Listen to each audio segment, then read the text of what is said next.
Dans le prochain épisode d'Ici tout commence. Tandis que Tessier va participer au concours de pâtisserie, Salomé et Axel vont devoir continuer à travailler ensemble. Pendant ce temps, Célia joue un tour à Théo. Attention, les paragraphes qui suivent contiennent des spoilers sur l'épisode d'Ici tout commence diffusé demain soir sur TF1. Si vous ne voulez rien savoir, ne lisez pas ce qui suit. Lundi 6 juin dans Ici tout commence. Tessier va participer au concours. Annabelle et Louis rejoignent Landira en cuisine. Tandis que la chef Cardone lui rappelle tout ce qu'il a gagné en acceptant cette collaboration, le professeur de pâtisserie ne pense pas qu'une potentielle défaite au concours régional fera partir Tessier de l'institut. Selon lui, les résultats de la sélection pourraient tout changer maintenant que Zachary sort avec Constance. Être battu par son rival serait le coup de trop qui le ferait partir. Si Zachary craint de ne pas gagner face à lui, le duo l'encourage vivement de le faire. Par la suite, Mehdi et Landira sont en pleine préparation du concours lorsqu'ils sont interrompus par Emmanuel. Particulièrement de bonne humeur, ce dernier s'amuse à agacer son confrère qui n'a pas pu passer la soirée avec Constance à cause de lui. Loin de se laisser faire, Zachary balance que si l'infirmière est retournée chez eux à cause de ses caprices, cela ne change rien à leur histoire d'amour. Le ton monte entre les deux hommes.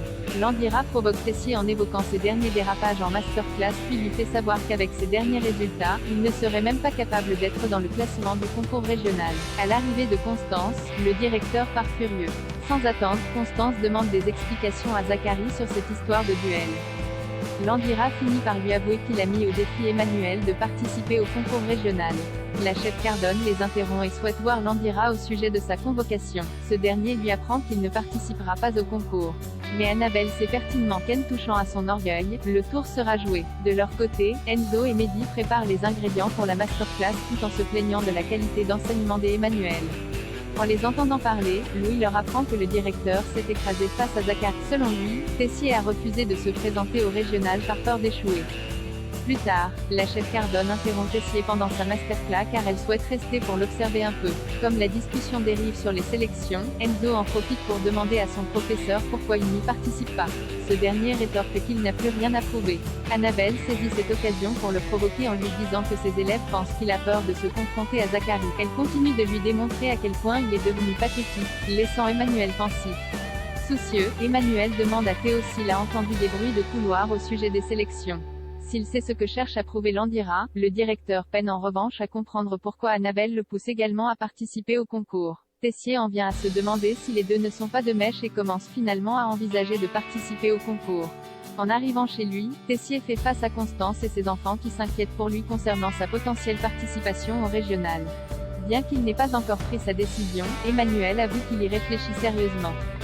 Tandis que Charlène lui fait remarquer qu'il n'est pas au top en ce moment, Théo, qui partage l'avis de sa sœur, lui fait comprendre qu'il n'est pas en capacité de le faire. Tessier n'en revient pas, même sa famille ne le croit pas capable de battre Landira. À l'institut, la chef Cardone et Rose discutent de l'organisation des sélections lorsque Tessier arrive et leur annonce qu'il participera au championnat. Une décision qui ravit Annabelle.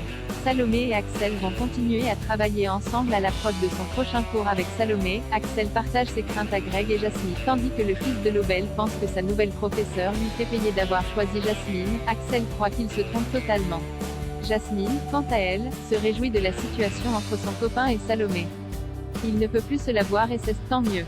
De son côté, Salomé n'a pas arrêté de penser à ce que lui a dit Anaïs à propos d'Axel. En effet, l'étudiante a réalisé qu'elle n'arrêtait pas de parler de lui et surtout de penser à lui. Salomé avoue donc à Anaïs qu'elle a toujours des sentiments pour le jeune homme.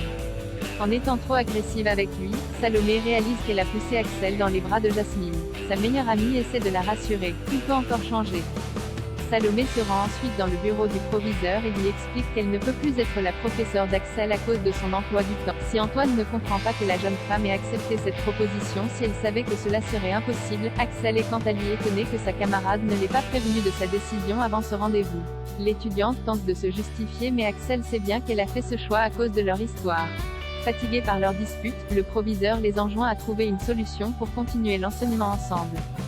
Très remonté, Salomé reproche à Axel d'avoir parlé de toute cette histoire devant le proviseur. À cause de lui, ils sont condamnés à devoir travailler ensemble, ce qui contrarie fortement la jeune femme. Axel aimerait bien crever l'abcès une bonne fois pour toutes mais Salomé continue de dire qu'il ne s'est jamais rien passé entre eux. Célia joue un tour à Théo au réveil. Célia et Théo s'expliquent et se réconcilient après leur dispute de la veille. Alors qu'ils s'embrassent passionnément, la jeune femme a l'idée de l'attacher au lit. Après avoir vérifié qu'il ne pouvait plus bouger, Célia l'embrasse une dernière fois avant de partir à l'institut en le laissant ligoter. Au doublard, Clotilde et Lisandro s'inquiètent car ils n'ont pas de nouvelles de Théo. Célia assure qu'il ne devrait pas tarder, précisant qu'il avait une petite course à faire. Comme les premiers clients arrivent, Clotilde propose à Célia de prendre les rênes du service.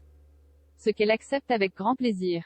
Toujours attaché à son lit, Théo essaie d'attraper son téléphone sur la table de chevet mais sans succès. D'un coup, il entend quelqu'un entrer et se met à hurler. Ambre ouvre la porte et le découvre torse nu attaché. Il la supplie de le détacher.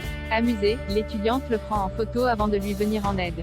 De retour en cuisine, Théo essaie de justifier son absence à Clotilde en lui faisant croire qu'il a crevé un pneu sur le cheveu. Pour la professeure, le chef de brigade raconte n'importe quoi et ses incohérences le prouvent. Heureusement, Célia vient à son secours et confirme avoir reçu un message de sa part expliquant l'accident. Il lui promet que la situation ne se reproduira plus, ce qu'espère bien Clotilde. À son départ, Théo décide de régler ses comptes avec sa copine. Sans attendre, Célia lui présente ses excuses puis admet avoir été un peu loin. Mais Théo refuse de passer l'éponge aussitôt.